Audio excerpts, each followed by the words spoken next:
Hi, and welcome to the Handsell with Ron Hogan and today's guest, Jessica Francis Kane. Jessica is the author of 2 collections of short stories, most recently This Close. And I was interested to hear about the way that This Close was kind of written around your novel, The Report, which came out a few years ago.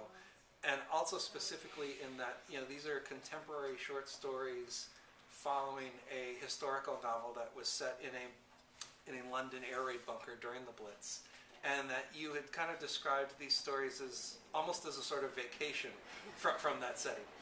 It's true. I wrote most of them during the years I was working on the novel.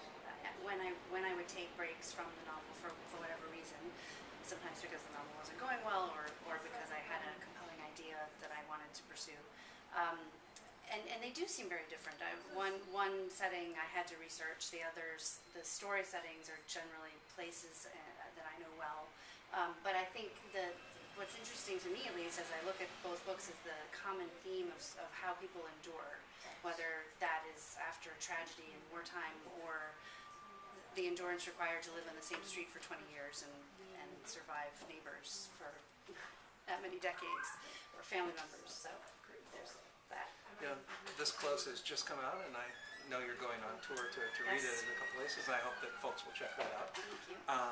Now, the deal on the Handsell is that people send me lists of books that they've read, and me and the guest come up with recommendations for them. And this is a formula that you actually know pretty well. You're friends with John Warner, Yes. who's been doing something similar as the Biblioracle for a while. Yes, I know. I think he's magic. He has a real knack for it. It's really amazing how you can just give him a list of titles and he will come up with a perfect book for you to read next. Yes. And I've seen him do it dozens of times. I know. Every time it happens, dozens, hundreds of people write in for recommendations, and then many write back and say that they love the book you're not right. Well, we are going to see if we can be as successful as him, or at least All right. start on that path.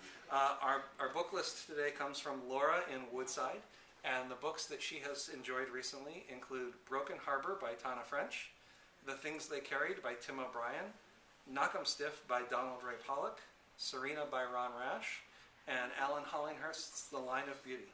And what sort of things did you think of after that list? Yes, well, may I hold the list just to remind me? So, all right. So I don't feel, I have never been a bookseller, and I'm not sure that I have the knack for this that a bookseller brings to it. But I look at a list like this, and of course my first thought is that these are all books I wanted to read and haven't got to yet. Some of them I have, but my first recommendation is Peter Cameron's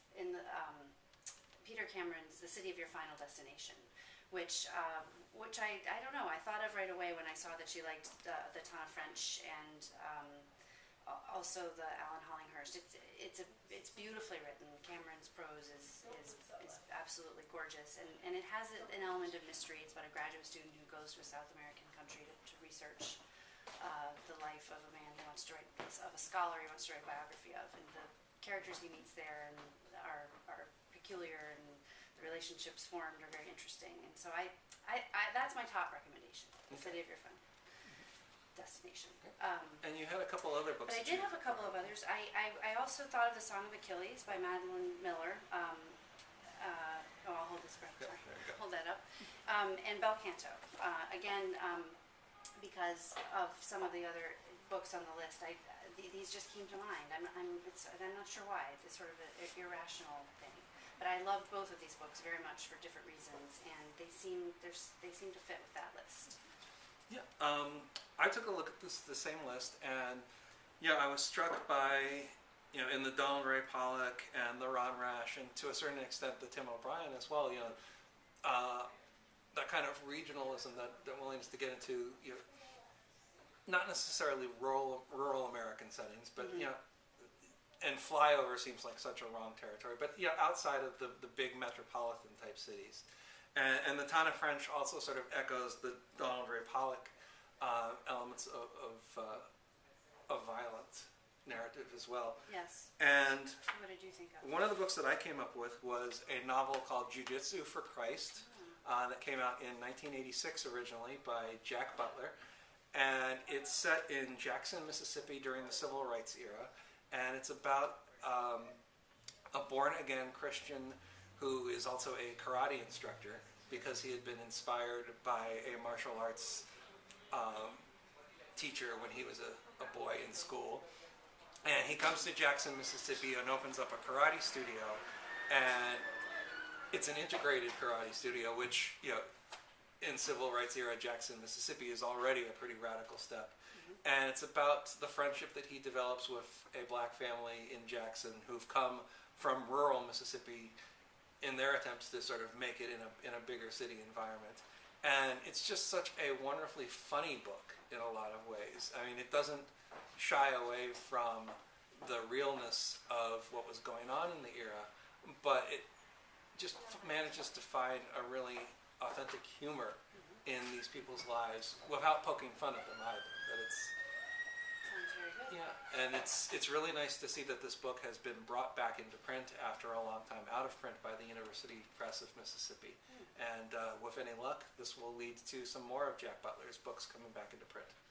That's great. Great. So there's a couple great recommendations for you, Laura, and I hope that you folks watching are interested in some of these books as well. This has been The Handsell with Ron Hogan and Jessica Francis Kane, and look for another episode soon. Thanks.